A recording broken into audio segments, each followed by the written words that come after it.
In this video, I will be showing you how you can remove any green screen, blue screen, or whatever screen in Kdenlive. It is super simple. So first of all, what you need to have open is your project, and you need to find your green screen for this example. Then from here, you need to go down to the Effect tab here. Click on that. Then you can go up to the search bar here and click on Chroma Key. And the first one, called Chroma Key Advanced Color Selection, is the one you need to choose. From here, you simply just need to drag it in like so. And as you can see, nothing has happened yet, and that is totally normal.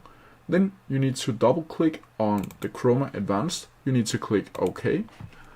And then you have the opportunity to select the specific color that you want to be removed. And for that, you need to click on this little pen here and just click on the green screen up here. And as you can see, now the green screen has disappeared. If you have any questions about it, please leave them down in the comment section below, and I'll try my best to answer them as quickly as possible. See ya!